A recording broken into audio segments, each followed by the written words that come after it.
बिस्मिल्लाहिर्रहमानिर्रहीम अस्सलाम वालेकुम। वेलकम टू SWS लर्न और ओनली यूट्यूब चैनल। कैसे आप सब? मुझे उम्मीद है कि आप सब खैरियत से होंगे।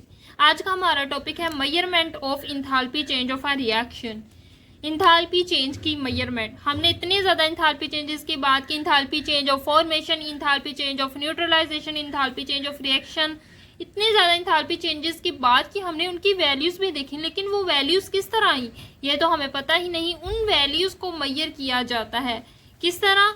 उन वैल्यूज़ को मेजर करने के लिए एक इंस्ट्रूमेंट होता है जिसे कहते हैं कैलोरीमीटर। कैलोरीमीटर एक ऐसा इंस्ट्रूमेंट है जो इंथाल्पी चेंज को मेजर करने के लिए यूज़ किया जाता है। तो इंथाल्पी चेंज क्या था? The amount of heat evolve या अब्जॉर्ब होती है ड्यूरिंग फिजिकल और केमिकल चेंज, उसको कहते हैं इंथाल्पी चेंज, और उसको मेजर किया जाता है, can be measured by using an instrument called the calorimeter. अब जो कैलोरीमीटर होते हैं ना, इसकी डिफरेंट टाइप होती है। बॉम्ब कैलोरीमीटर होता है, ग्लास कैलोरीमीटर होता है, इसके अलावा भी इसकी टाइप्स होती है, लेकिन जो इस वीडियो में हमने करना है वो है ग्लास कैलोरीमीटर।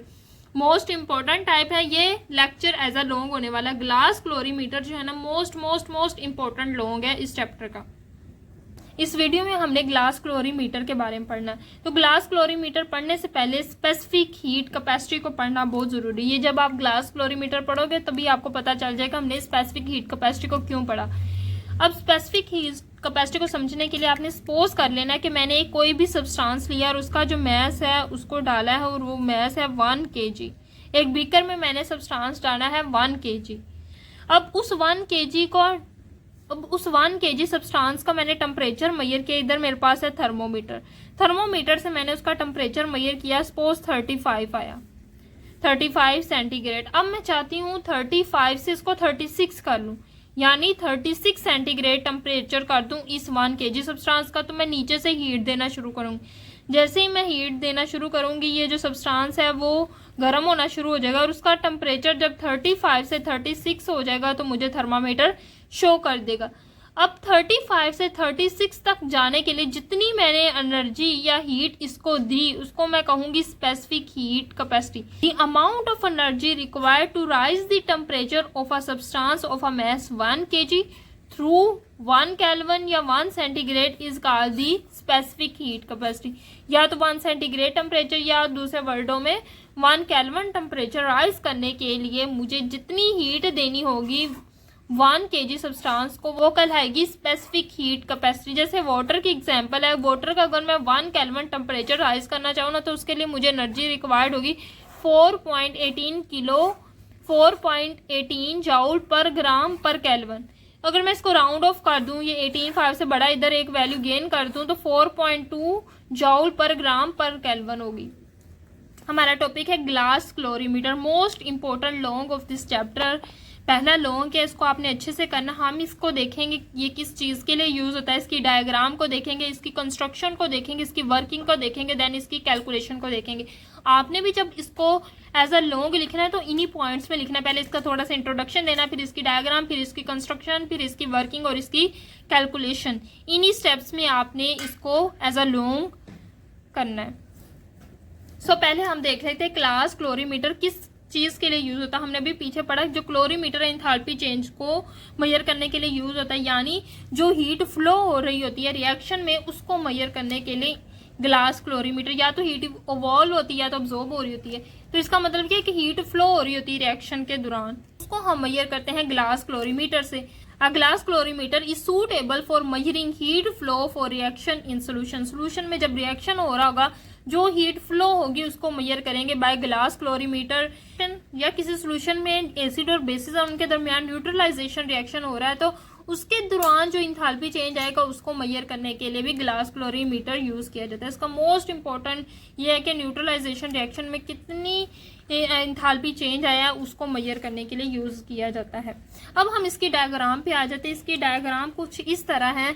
हमने एक बीकर लिया, ठीक है, एक बीकर को किसी चीज़ के अंदर रखा है, उसके इर्द गिर्द हमने कॉटन वॉल्स ली जो कि इंसुलेटर का काम करें। जब सर्दी होती है तो हम क्या करते हैं, कॉटन्स की रजाइयाँ लेते हैं, वो एज एन इंसुलेटर का काम करती, यानी हीट को बाहर जाने नहीं देती। तो इसमें भी हम क्या करेंगे, कॉटन वॉल्स को यूज करेंगे एज एन इंसुलेटर। बीकर के अंदर हमारे पास सोल्यूशन है। सपोज हम न्यूट्रलाइजेशन रिएक्शन करने लगे हैं। न्यूट्रलाइजेशन रिएक्शन में एग्जांपल दे रही हूँ, हमारे पास HCl और NaOH है। NaOH है तो रिएक्शन क्या होगा, Na positive plus Cl negative plus H2O, ये दोनों मिलके NaCl भी बना सकते हैं। ठीक है, ये H अलग Cl अलग, Cl और Na मिलके NaCl भी बना सकती है। ये दोनों आइंस में भी चेंज हो सकती है। ये OH और ये H मिलके H2 वाटर का मॉलिक्यूल बना रहे। तो इसमें कौन सा सोल्यूशन होगा, यहाँ पे हमारे पास हाइड्रोक्लोरिक एसिड HCl, जिसको कहते हैं हाइड्रोक्लोरिक एसिड, और दूसरा हमारे पास क्या है, सोडियम हाइड्रोक्साइड। ये NaOH क्या है, सोडियम हाइड्रोक्साइड। अब ये दोनों चीजें इनका सोल्यूशन है। साथ इधर थर्मोमीटर भी होगा। ये जो थर्मोमीटर है ना, थर्मोमीटर मेरा कुछ अच्छा नहीं बना, लेकिन आपने जो है बुक से देख लेना, उसको उसी तरह बनाना है। थर्मोमीटर है, ये टेम्परेचर चेंज को मेजर करने के लिए यूज होगा। इसमें पहला जो टेम्परेचर होगा उसको मेजर कर लेगा। जब हमारा रिएक्शन कंप्लीट हो जाएगा तो उसके बाद क्या टेम्परेचर होगा उसको मेजर करने के लिए भी थर्मोमीटर यूज किया जाता है। तीसरी जो चीज है वो हमारे पास इधर यूज होगा स्टीरर। क्या यूज होगा, स्टीरर। स्टीरर कहते हैं हिलाना। किसी भी सोल्यूशन को हिलाने के लिए हम स्टीरर यूज करते हैं। लैब में अक्सर ये लोहे की तार की तरह होता है, इसको सोल्यूशन में डाल के और सोल्यूशन को मसलसल स्टीरर करते रहते हैं। तो स्टीरर का ये काम होता है। थर्मोमीटर का भी पता चल गया, सिंपल सी कंस्ट्रक्शन है। ये हमारे पास बीकर है। बीकर में हमारे पास हाइड्रोक्लोरिक एसिड और सोडियम हाइड्रोक्साइड दोनों का सोल्यूशन है। फिर हमारे पास स्टीरर है और थर्मामीटर है जो टेम्परेचर को मेजर कर रहा है। ये इसकी सिंपल डायग्राम है, आपने बिल्कुल इसको इसी तरह बनाना है और नीचे आपने लिखना है फिगर ग्लास क्लोरीमीटर। अब हम इसकी कंस्ट्रक्शन देख लेते हैं, हमने इसमें क्या क्या चीजें यूज की। It consist of a beaker, एक बीकर लिया, अ स्टीरर और अ थर्मोमीटर हमने लिया, and a loose fitted lid. इसके ऊपर एक लिड होती है, लिड होता है जिसको हम अपनी जुबान में ढक्कन कहते हैं। तो केमिस्ट्री की जुबान में इसको लिड कहते हैं, इंग्लिश में भी हम इसको क्या कह देते हैं, लिड। अब जो लिड है वह लूज फिटेड। अब लिड का क्या काम है, वो क्या करेगा, एटमॉस्फेरिक रखेगा रिएक्शन के दौरान। तो ग्लास क्लोरीमीटर में एमसीक्यूज भी आ सकता है कि क्या चीज कांस्टेंट होती है, एटमॉस्फेरिक प्रेशर, या सिंपल वर्डिंग में प्रेशर जो है वो कांस्टेंट रहता है। तो लीड का क्या काम है, to keep the constant atmospheric. Second हमने एक चीज क्या यूज की, ये कॉटन वॉल्स जो कि इंसुलेटर का काम करते हैं। दी आउटसाइड ऑफ कैलोरीमीटर या बीकर की साइड्स पे हमने क्या यूज किया है, इंसुलेटर यूज किया है जो कि कॉटन वॉल्स है। वो क्या करेंगे, to minimize the exchange of heat with surrounding air. Surrounding air से हीट का एक्सचेंज कम कर देंगे या बिल्कुल रोक ही देंगे कॉटन वॉल्स। अब हम आते हैं इसकी वर्किंग पे। वर्किंग से पहले हमने क्या किया, हाइड्रोक्लोरिक एसिड और सोडियम हाइड्रोक्साइड डाला और थर्मोमीटर से हमने इनिशियल टेम्परेचर चेक कर लिया। इनिशियल टेम्परेचर चेक करने के बाद उसकी रीडिंग आपने लिख लेनी। फिर हम क्या करें, इन दोनों के दरमियान रिएक्शन हो गया। रिएक्शन होने के बाद, न्यूट्रलाइजेशन रिएक्शन होने के बाद इसमें वाटर के मॉलिक्यूल्स बनेंगे। ठीक है, जैसे इधर देखा, इधर से H और ये OH मिलके वाटर के मॉलिक्यूल्स बनाए। अब ये वाटर के मॉलिक्यूल्स बनेंगे जब, तब हमने टेम्परेचर मेजर करना है। तो अब टेम्परेचर जो है वो कुछ और होगा। तो हमारे पास टेम्परेचर की रीडिंग्स आ जाएंगी, एक इनिशियल रीडिंग होगी, एक फाइनल रीडिंग होगी। दोनों का डिफरेंस लेंगे तो हमारे पास डेल टी आ जाएगा। तो हमारे पास आ जाएगा डेल टी। अब डेल टी से आगे हम कैलकुलेशन करेंगे। सो वर्किंग क्या है, the reaction is carried out inside the beaker. Beaker के अंदर रिएक्शन होगा, हीट या तो इवॉल्व होगी या तो अब्सॉर्ब होगी। मेजर करेंगे बाय टेम्परेचर डिफरेंस। टेम्परेचर कितना चेंज हुआ है उससे हम अंदाजा लगा लेंगे हीट इवॉल्व हुई है या अब्सॉर्ब हुई है। Since the pressure inside the calorimeter is constant, हमें पता है हमने क्लोरीमीटर में जो प्रेशर है उसको कांस्टेंट रखा है। Temperature measurement make it possible to calculate the enthalpy change during the reaction. अब हमने पूरे प्रोसेस से क्या किया, सिर्फ टेम्परेचर चेंज मेजर किया, वो हमें एंथैल्पी चेंज मेजर करने में हेल्प आउट करेगा। अब किस तरह, लास्ट स्टेप है ग्लास क्लोरीमीटर का कैलकुलेशंस। कैलकुलेशंस किस तरह करते हैं, वन बाय वन देखेंगे। इसके 3 स्टेप है। पहले स्टेप में हम क्यू मेजर करते हैं। हम क्यू किस तरह मेजर करते हैं, मैस ऑफ वाटर को मल्टीप्लाई करते हैं heat capacity of water multiply del T. Del T मतलब जितना टेम्परेचर चेंज है। तो यहाँ क्या क्या चीजें हैं, वेयर जो हमारे पास मैस MW है, ये हमारे पास क्या है, मैस ऑफ वाटर, और CW क्या है, heat capacity of water, heat capacity, specific heat capacity आपने याद रखना, specific heat capacity of water. और तीसरी चीज डेल टी क्या है, टेम्परेचर चेंज।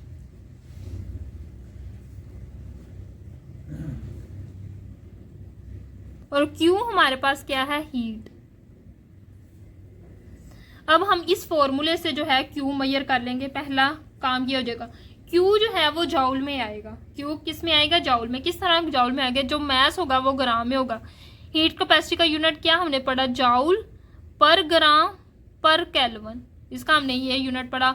और टेम्परेचर का यूनिट क्या है, केल्विन। तब ये देखो केल्विन और पर केल्विन एक दूसरे से कैंसिल आउट हो जाएंगे, ग्राम और पर ग्राम एक दूसरे से कैंसिल आउट हो जाएंगे, बचेगा क्या, जाउल। यानी Q का आंसर हमारे पास जाउल में आएगा। जब जाउल में आएगा तो जाउल को हम कन्वर्ट करेंगे किलो जाउल में। Q मैं आपको अभी बताती, जाउल को हम कन्वर्ट करेंगे किलो जाउल में। किस तरह, जो भी जवाब आएगा उसको हम डिवाइड कर देंगे 1000 से। Q का जो भी जवाब आया है जाउल में उसको 1000 से डिवाइड करेंगे तो आंसर किलो जाउल में आएगा।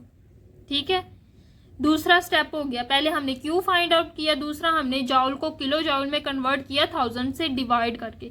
तीसरा स्टेप क्या होगा, डेल H। हमने तो इंथैल्पी चेंज फाइंड आउट करना है, तो हमने Q को फाइंड आउट किया। Q इसलिए फाइंड आउट किया कि इंथैल्पी चेंज का फार्मूला है -Q/N।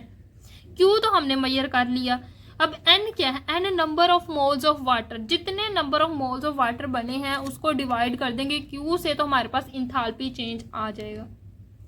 ये जो माइनस है ये शो कर रहा है कि ये एक्सोथर्मिक प्रोसेस के लिए, एक्सोथर्मिक प्रोसेस। अब ये डेल H इस तरह भी लिखा जा सकता है। Q की जगह Q की वैल्यू क्या है, M × C × डेल T, तो हम लिखेंगे M C और डेल T को मल्टीप्लाई करेंगे Q आ जाएगा, डिवाइडेड हमारे पास नंबर ऑफ मोल्स। ये फार्मूला भी हम यूज कर सकते हैं डेल H की जगह। सो 3 स्टेप करने के बाद हमारे पास इंथैल्पी चेंज आ जाएगा। सो ये था हमारा कंप्लीट लॉन्ग ग्लास क्लोरीमीटर। मुझे उम्मीद है कि ये आपको अच्छे से समझ आ गया होगा। अब हम प्रॉब्लम्स कर लेते, प्रॉब्लम 6.2 उसको कर लेंगे तो और आपका कॉन्सेप्ट जो है वो क्लियर हो जाएगा। अब हम सैम्पल प्रॉब्लम कर लेते हैं। सैम्पल प्रॉब्लम 6.2 है, neutralisation of 100 cm³ of 0.5 mole per dm³ NaOH at 25 centigrade with 100 cm³ of 0.5 mole decimetre per cube HCl at 25 centigrade. Rise the temperature of the reaction mixture 28.5 centigrade. पहला initial temperature क्या है 25 और final temperature है जब reaction हो जाएगा तो final temperature है 28.5 centigrade. Find the enthalpy of neutralisation, हमने del H N find out करना है। Specific heat capacity of water, specific heat of water क्या है 4.2 जाउल पर ग्राम पर केल्विन। अब हमने इसको 3 स्टेप जो हमने किए थे कि Q फाइंड आउट करना है, जाउल को किलो जाउल में कन्वर्ट करना है और डेल H को कैलकुलेट करना है। ये तीनों स्टेप से हम जो है इस सैम्पल प्रॉब्लम को सॉल्व करेंगे। पहले हमें मैस जो है वाटर का वो कितना दिया हुआ है, 100 वॉल्यूम हमारे पास HCl और 100 वॉल्यूम हमारे पास NaOH, दोनों का वॉल्यूम मिला के टोटल वॉल्यूम हुआ 200। डेंसिटी हम मैस किस तरह फाइंड आउट करती है, मैस फाइंड आउट करने का फार्मूला होता है density is equal to mass by volume. अब वाटर की डेंसिटी होती है 1, वॉल्यूम उधर जाके मल्टीप्लाई हो जाएगा, वॉल्यूम हमारे पास है 200 तो हमारे पास मैस आ जाएगा। 200 को 1 से मल्टीप्लाई करेंगे तो 200 ही हमारे पास मैस आ जाएगा। तो मैस कितना आया 200 ग्राम। अब मैस हमारे पास आ चुका है। दूसरी हमें चीज़ का चाहिए हीट कैपेसिटी ऑफ वाटर, वो भी इन्होंने दे दी है 4.2 जाउल पर ग्राम पर केल्विन। तीसरा हमें डेल टी चाहिए। डेल टी क्या होता है, फाइनल टेम्परेचर में से माइनस कर दें इनिशियल टेम्परेचर। फाइनल टेम्परेचर हमारे पास था 28.5 माइनस इनिशियल टेम्परेचर था 25, दोनों को माइनस कर दिया तो आ जाएगा 5 सेंटीग्रेड। ये हमने टेम्परेचर सेंटीग्रेड में लिया था, इसलिए आंसर सेंटीग्रेड में आया। अगर देखो ये दोनों सेंटीग्रेड में थे तो हमारा आंसर सेंटीग्रेड में आया।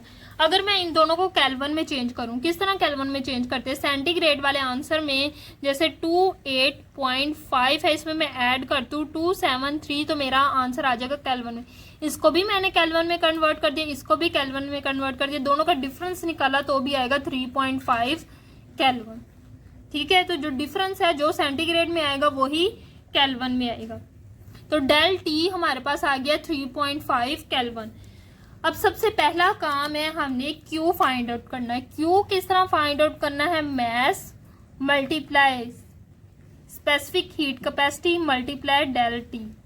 तो मैस हमारे पास कितना है 200, हीट कैपेसिटी हमारे पास कितनी है 4.2 जाउल पर ग्राम पर केल्विन, ये हमारे पास ग्राम में, मल्टीप्लाई टेम्परेचर जो है वो 3.5 केल्विन है।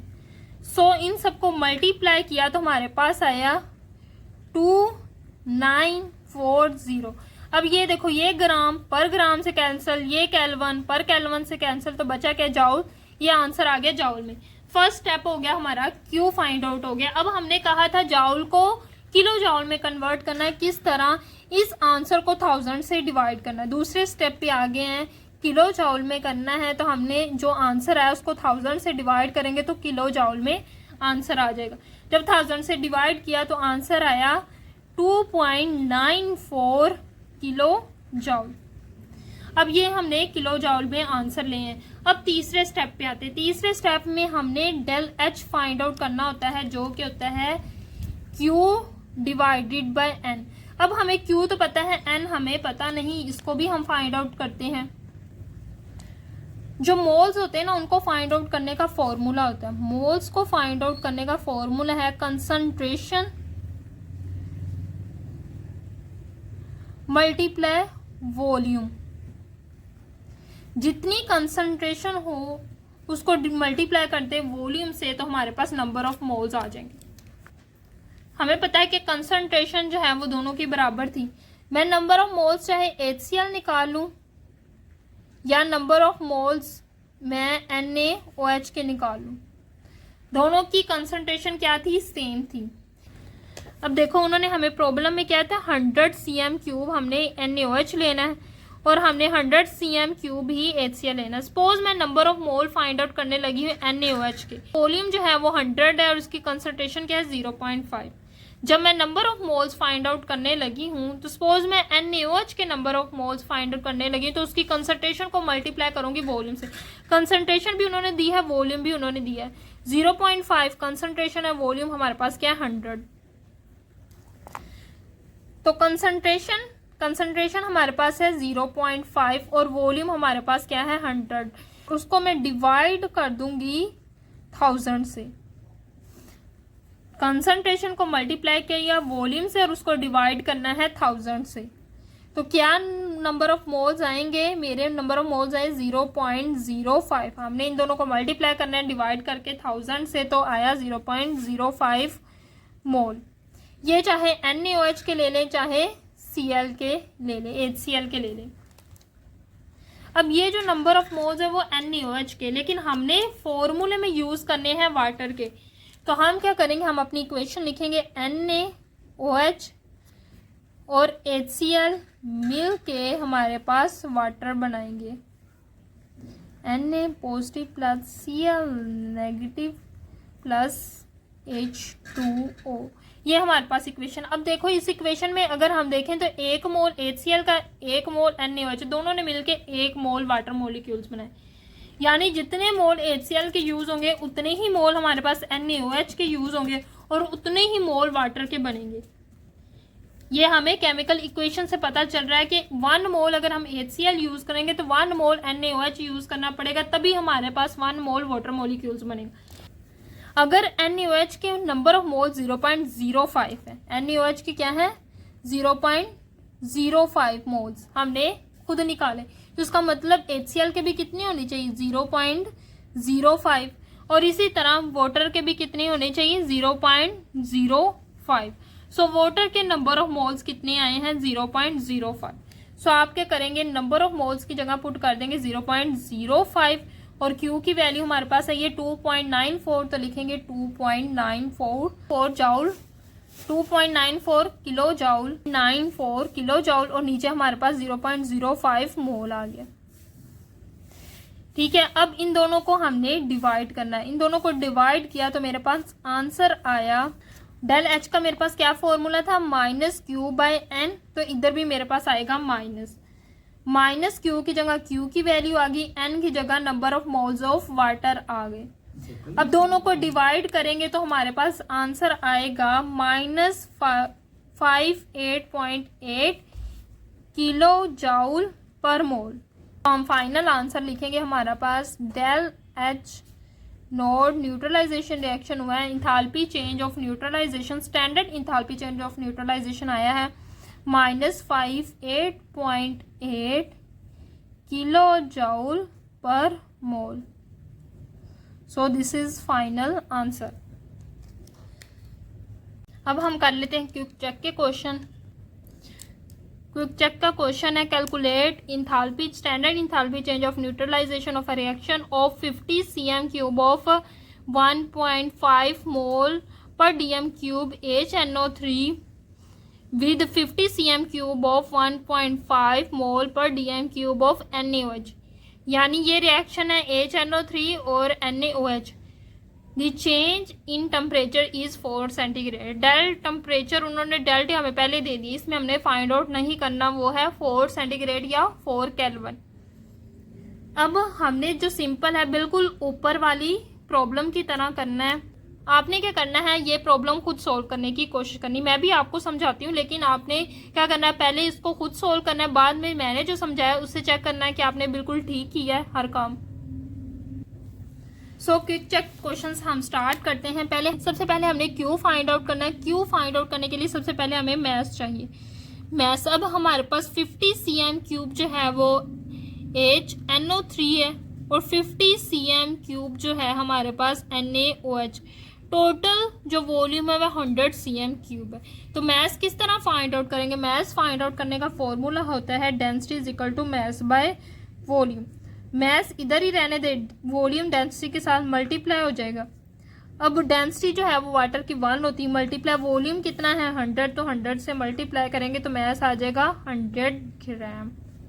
तो हमारे पास मैस आ गया 100 ग्राम। दूसरी हमें चीज़ चाहिए होती है हीट कैपेसिटी। 4 राउंड ऑफ वाली यूज़ कर लेते, वैसे आप 4.18 यूज़ करें ज़्यादा बेहतर है, लेकिन चूंकि उन्होंने भी 4.2 जाउल पर केल्विन पर ग्राम वाली यूज़ की तो हम भी यही यूज़ करेंगे। उसके बाद डेल टी जो कि उन्होंने बताया 4 सेंटीग्रेड या 4 केल्विन कह दें, एक ही बात है। ठीक है, तीनों चीज़ें आ गई। सबसे पहला स्टेप हमने करना है क्यू फाइंड आउट करना है, mass multiply heat capacity multiply del T. इन तीनों को मल्टीप्लाई करेंगे आपस में। मैस हमारे पास है 100 ग्राम, हीट कैपेसिटी हमारे पास 4.2 जाउल पर केल्विन पर ग्राम, मल्टीप्लाई डेल टेम्परेचर हमारे पास क्या है 4 केल्विन। अब इन सबको मल्टीप्लाई किया तो हमारा आंसर आया 1680।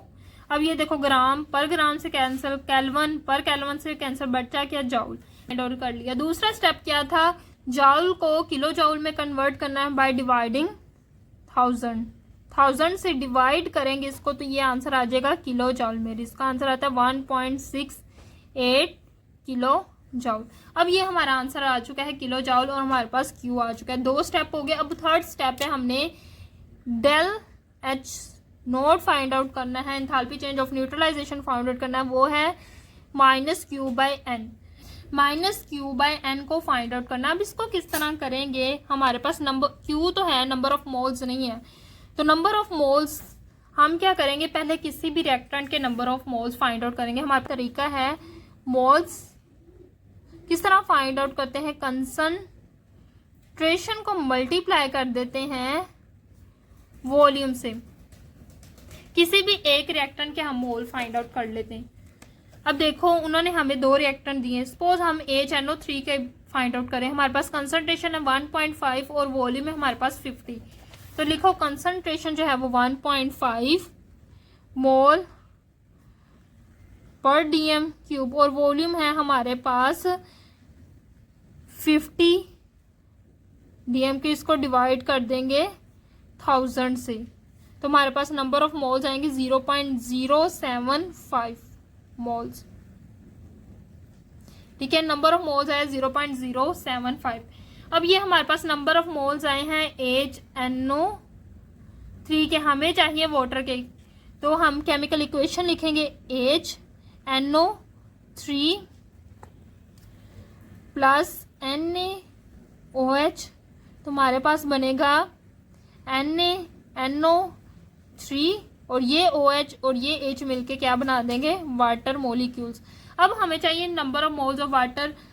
अब इस इक्वेशन से हमें क्या पता चल रहा है, एक मोल अगर हम HNO3 यूज करें, एक मोल ही हम NaOH यूज करें, तो हमारे पास एक मोल वाटर मोलिक्यूल बनेगा। तो हमने केमिकल इक्वेशन से इसके मोल्स क्या निकाले, 0.075, तो इसका मतलब इसके भी इतने ही होंगे 0.075। इट्स मीन वाटर के भी कितने आएंगे, 0.075।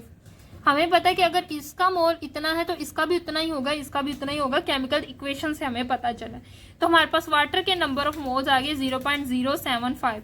तो इधर हम लिखेंगे 0.075 माइनस क्यू की जगह क्यू की वैल्यू क्या है 1.68 किलो जाउल, नीचे हमारे पास मोल है। तो इन दोनों को डिवाइड करने से हमारे पास आंसर आया है 22.4 किलो जाउल पर मोल। सो हमारे आंसर में डेल HN नोड आई है माइनस, इधर आपने माइनस भी लिखना, साथ माइनस है ना, 22.4 किलो जाउल पर मोल जो है वो हमारा आंसर है। सो ये थी आज की वीडियो। मुझे उम्मीद है कि आपको वीडियो पसंद आई होगी। वीडियो पसंद आए तो वीडियो को लाइक करें, मजीद इसी तरह की वीडियोस के लिए मेरे चैनल को सब्सक्राइब करें। दुआ में ज़रूर याद रखिएगा। अल्लाह हाफिज़।